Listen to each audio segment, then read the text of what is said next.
Hello and welcome to How We Work. I'm your host, Dr. Misha Ann Martin, and today we are talking about the one meeting that cannot be an email, one-on-ones. To do that, I am joined by organizational psychologist and author of the new book, Glad We Met.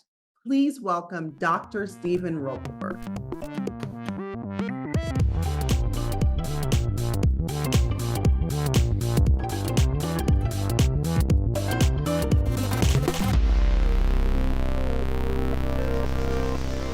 Happy to have you on our podcast.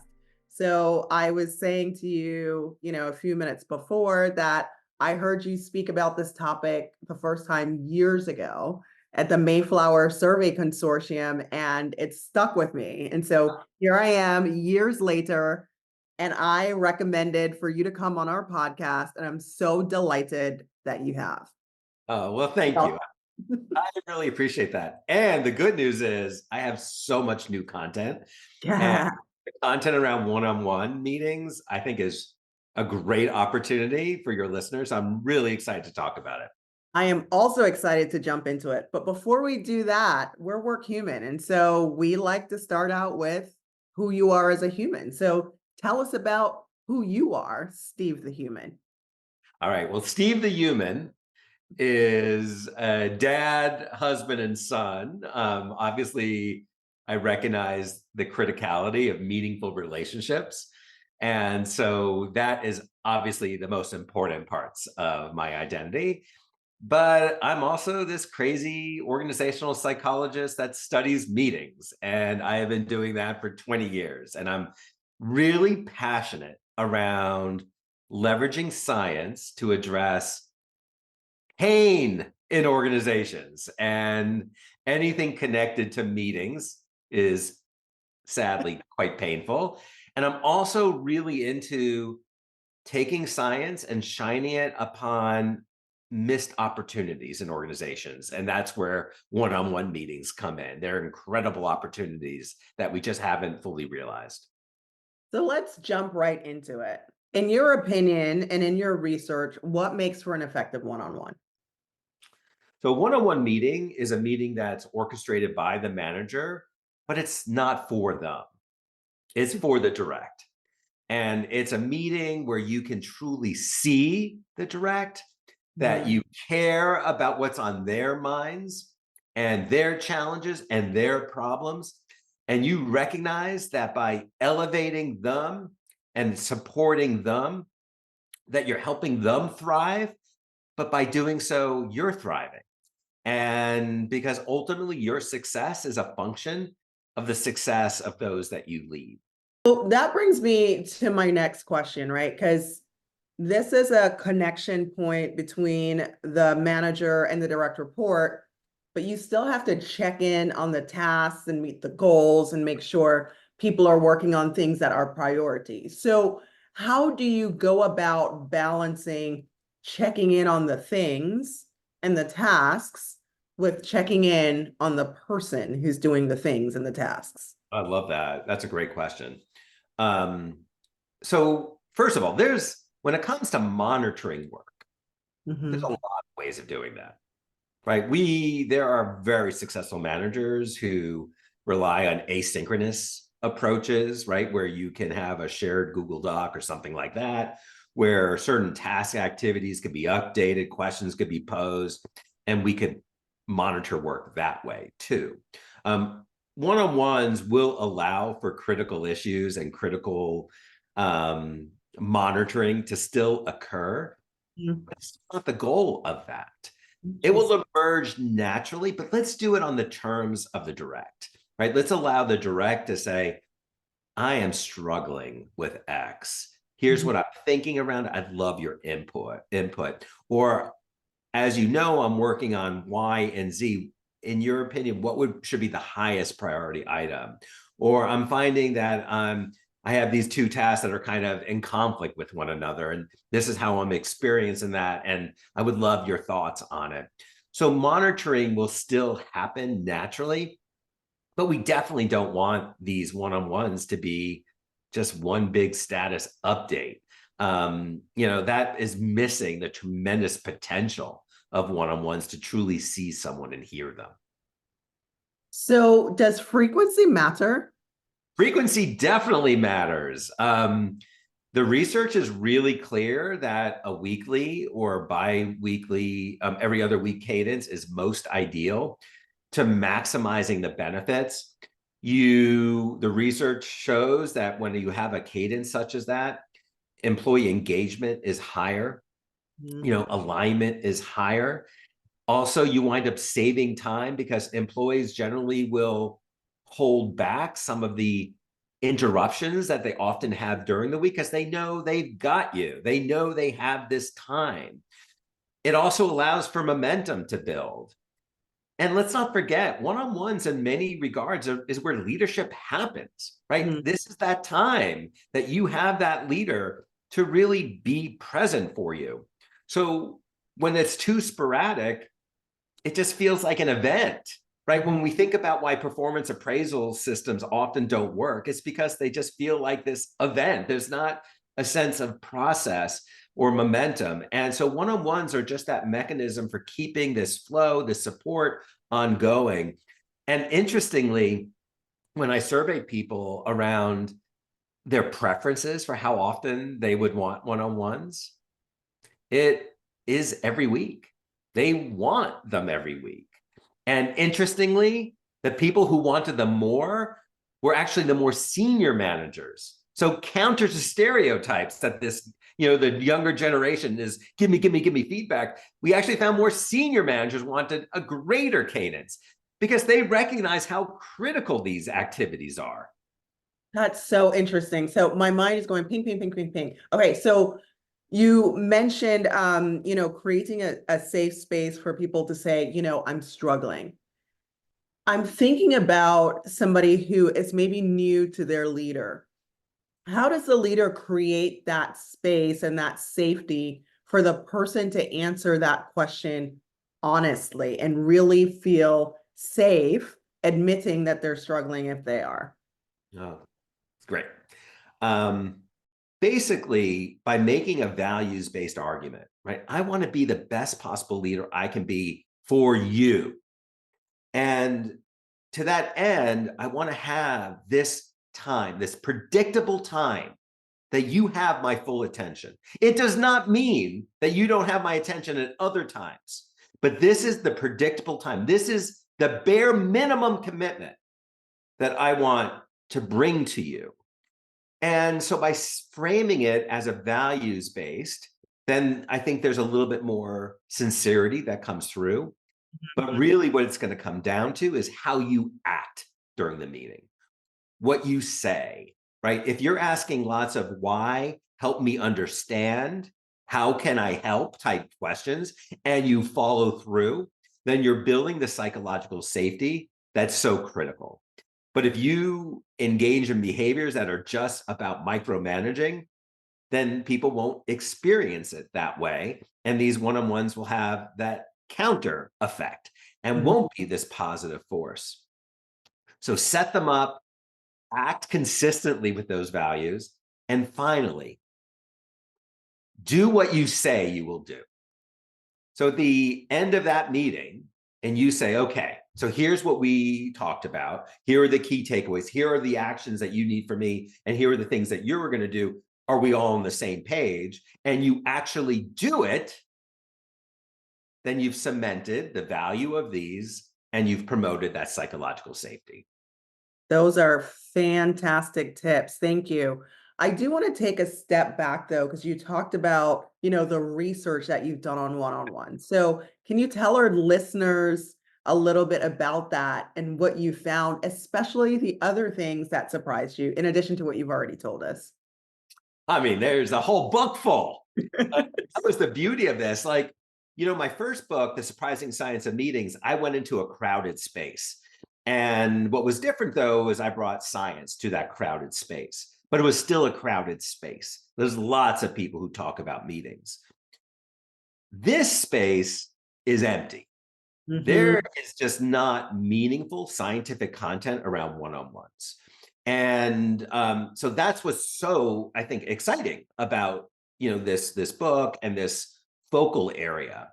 And so really for multiple years, I have been, doing surveys, interviews, diary research, just around this topic, trying to understand the pinch points, trying to understand whether they're reaching their potential, trying to understand the biggest derailers, but also interviewing chief HR officers and talent leaders to see what their organizations are doing around this topic, if anything.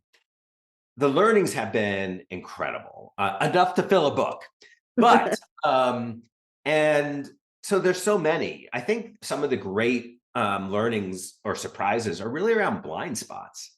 Mm. So, one blind spot is that leaders' evaluations of how they do these things, they're not aligned with the direct reports experience. They think they're really good at it. And directs are not relaying that same sentiment. So I Mhm. think it's interesting. Another thing I think that's interesting is that one of the greatest predictors of one-on-one meeting effectiveness is the direct talking more than the manager.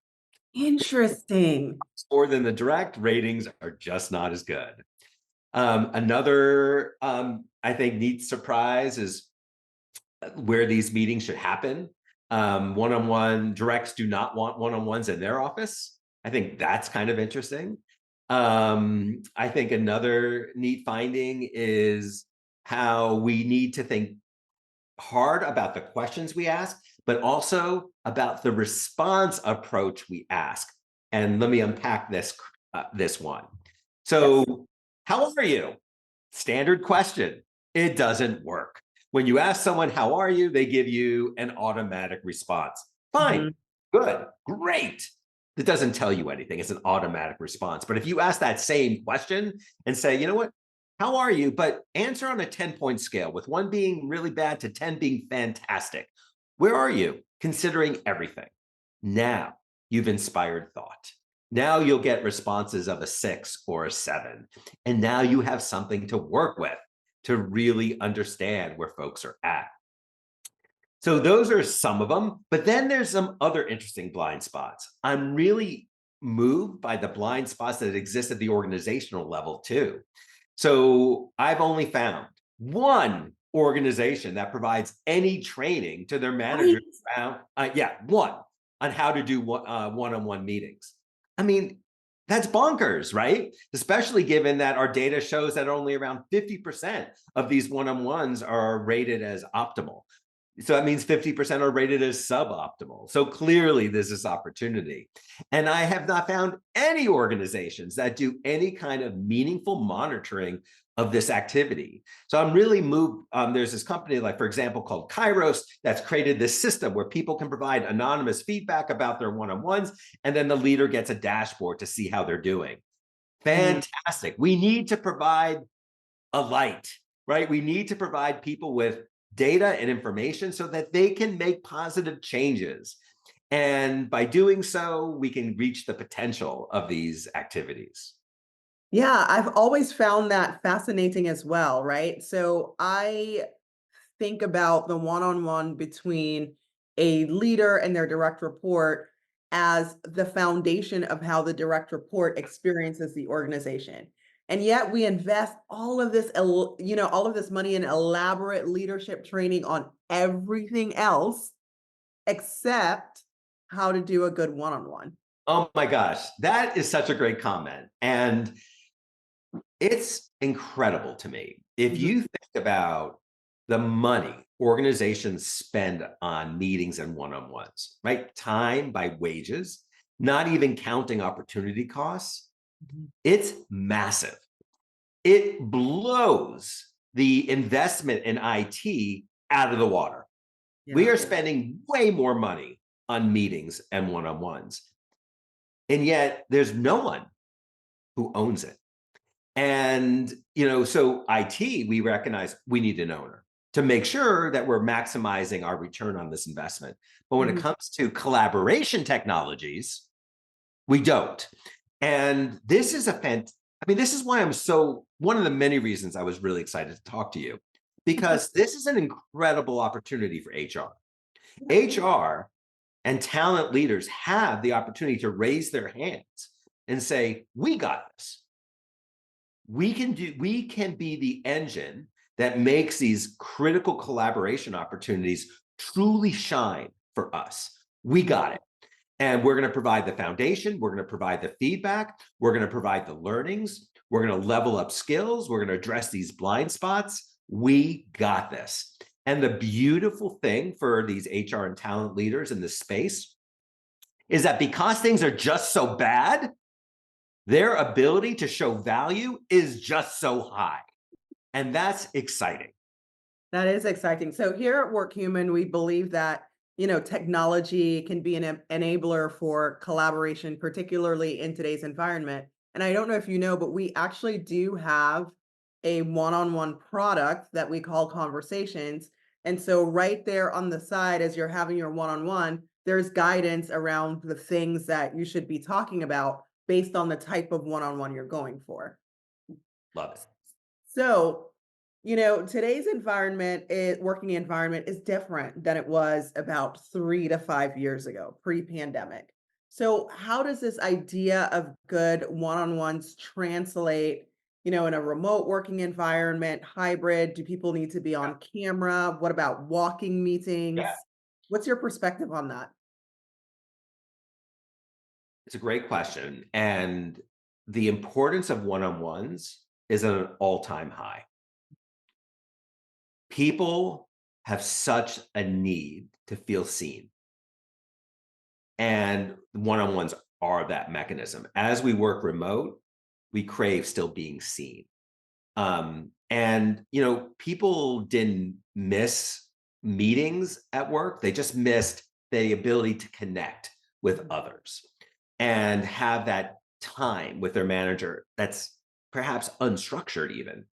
And so as workforces have become more distributed and more remote, just one-on-ones are that way of bringing folks in. So their importance is at an all-time high.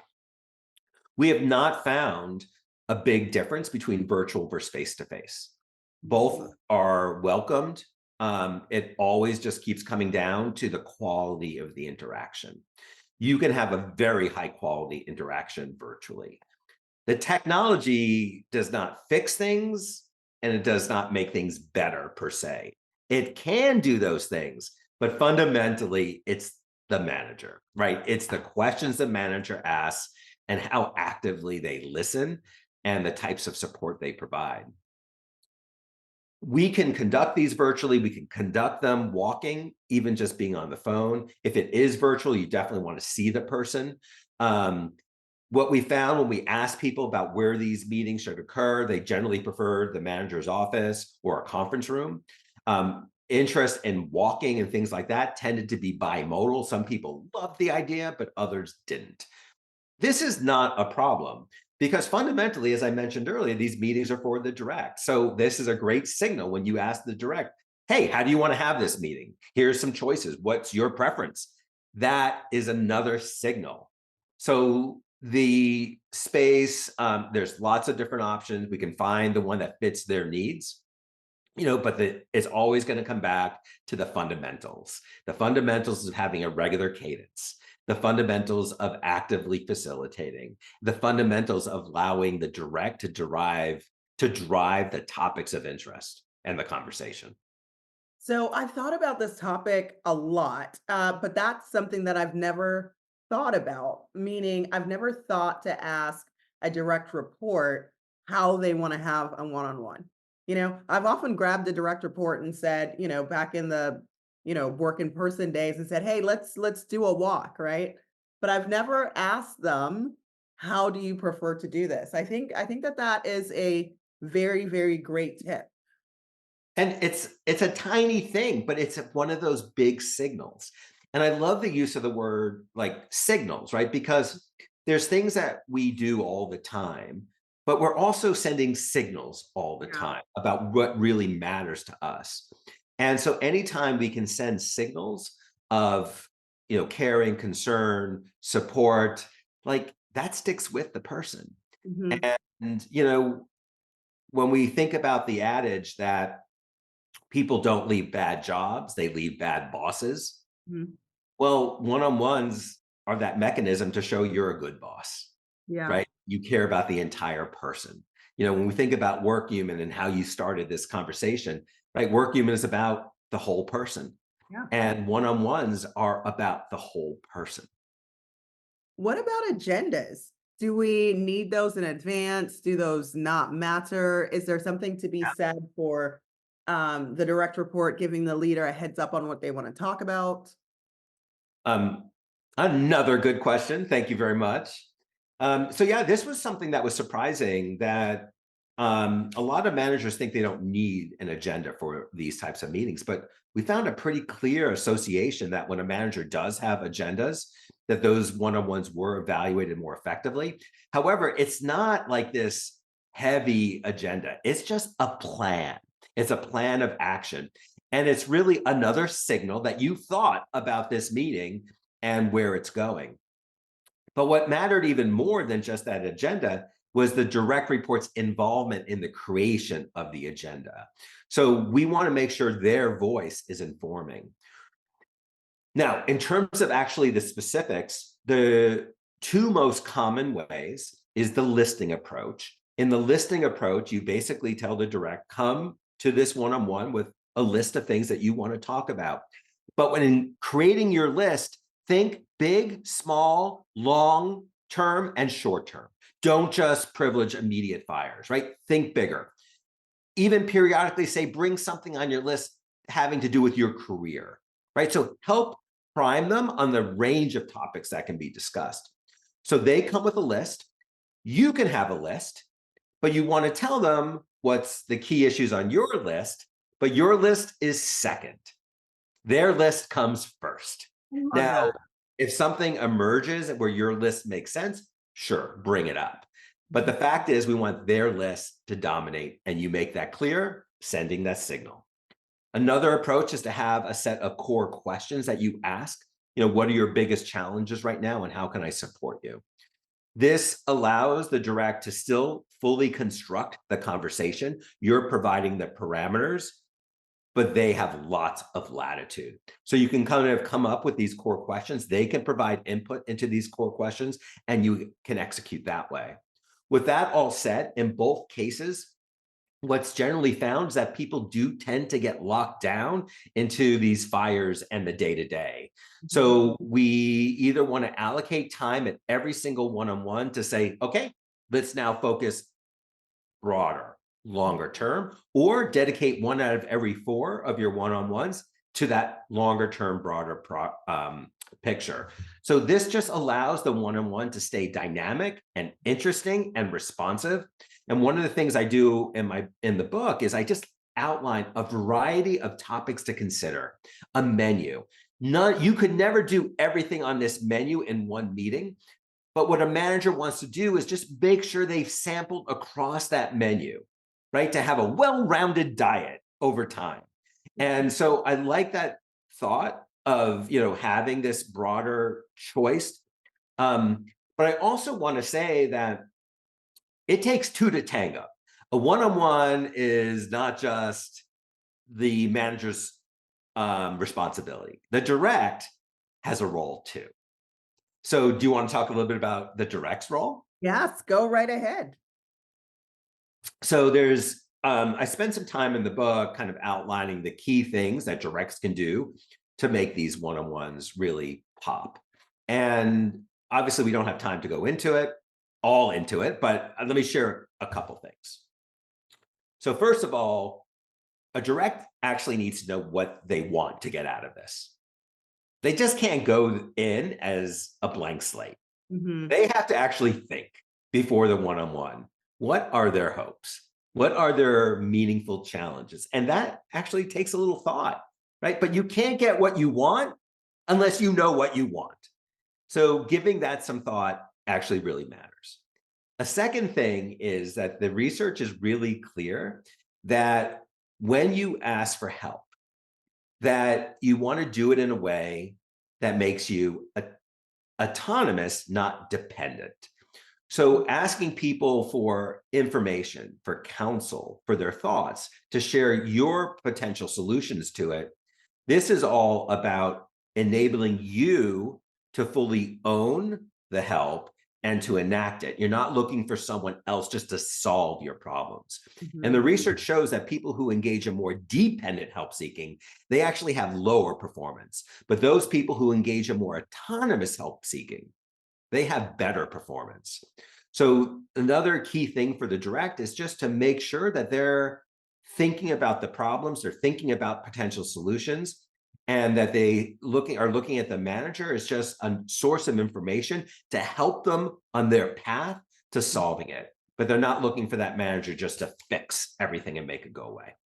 So on the leader side, I like the approach of the broad questions, and that's one I use a lot because I like to know, okay, what has been your favorite thing that has happened since you've last talked to me? And that's so I can provide more of those things if I can, and that's really intentional. And then what are your barriers and challenges? What's the worst thing, that happened to you? What is the thing that you're struggling with the most? And then on the direct report side, what I've started to do in terms of an agenda, this is going to sound really silly, but I do it as a presend, and I start out with a little Dear Diary section that's in italics just to talk about like where I am emotionally, right? Like, how am I doing? Is there anything going on in my personal life? Am I fine? Am I not fine? And then the rest of it is, things I want you to know that I'm doing, and then maybe things I'm struggling that I need advice about. Well, So, love, love, love, love. That's great. yes. That's So the next time I do one of those, I will say, Steve said this is good. I love it. And the only thing I would say is don't necessarily do it every one-on-one, right? To Mhm. keep it fresh, Yeah. try rotating some other questions in and see how they work. Love. So it's often the case that we find some questions we like and we just figure we'll just keep doing them. But that can get us into some ruts. And so experiment, try something else. In fact, ask your directs, hey, what are some ideas of core questions that you want me to play with? I love that. Oh, good. And so, all these things again are those signals that communicate that you care, that you want to keep it dynamic and interesting, and that you want them to have a big voice in making sure that this is truly working. Lovely. Okay, so before I wrap us up here, I have a couple more questions for you. Okay. One that I've been thinking about is, I know Steve, the person, is a big traveler, right? So, is there any difference in how you approach this or how this should be approached in cultures where people are more deferential to authority, as an example? Like any cross-cultural things that we need to keep in mind? We have not, I have not found anything in the research that really speaks to meaningful cultural differences around this. Mhm. Um, but that doesn't mean they don't exist. That kind of research is really hard and takes a lot of time. And as I mentioned before, this is a very new area of inquiry. And but I haven't seen anything really meaningful that the big boulders, such as being a good listener, asking good questions, they seem to matter the most, no matter where you are. Where I would speculate that, and I think you actually on the same train, is there are certain cultures where the power distance is high and psychological safety may be more difficult to achieve. And in those cultures, the leader just has to work extra hard. So basically, they just have to work a little bit harder to share that this is a meeting for them, for the direct, that they want them to share. And even perhaps they have to demonstrate some of the behaviors that they want to see in the direct. For example, maybe they need to be a little vulnerable. Maybe they need to share a problem that they're having. Again, this is not something that, personal, hey, I'm having problems with my wife and she hates me. I'm not talking about that. But I'm talking about that when you're willing to be a little bit vulnerable, it sets the stage for someone else being vulnerable. And so depending on the culture, but really it comes down to depending on your relationship. Yeah. And you might just have to adjust some of your behaviors to help bring that direct truly into the picture. And then don't hesitate to ask people anonymously, because sometimes you get right, better information about how to make these things truly work. And you might be able to get some good feedback then. And then I would also say that, the best leaders are willing to do little experiments. And, where they basically say, okay, let's try this for a couple months and then we'll see how it works. And if it's not working, we'll try something else. And so I think as long as you have, candid conversations, as long as you're willing, demonstrating, caring, following through, the cultural differences matter much, much less. Perfect. Has been such a great conversation and fantastic advice. I just want to say thank you for all of that. I'm sure that our listeners want to know more. So can you tell them about the name of your latest book, how they can find it, how they can find you? Please. Oh, thank you. So basically, my new book is called Glad We Met: The Art and Science of One-on-One Meetings. The alternative title, which I didn't use, is The One Meeting That Should Never Be an Email. So the Glad We Met: The Art and Science of One-on-One Meetings, and then go to my webpage, StephenRogelberg.com. I have tons of resources. I have links to buy the book, and I hope that you will, as an added incentive, because it makes it easier for me to tell people to buy the book. Okay. All the money I make from it goes all to the American Cancer Society. And so I just want people to get the content. And I hate asking people to buy something. So it makes it much easier. It's all going to charity. So buy the book if you want to learn about one-on-ones, or buy the book if you want to help support American Cancer Society. That is the most amazing way to close out this podcast. Thank you so much. It has been a pleasure and a delight. Well, you are a pleasure and a delight, and thank you so much. Thank you all for listening to How We Work. For more episodes, find us on Apple Podcasts, Spotify, or wherever else you listen to podcasts. For more on WorkHuman, visit workhuman.com and follow us on social @WorkHuman. Thank you so much to Mike Lovett for producing and Breakmaster Cylinder for the original music. Talk to you next time.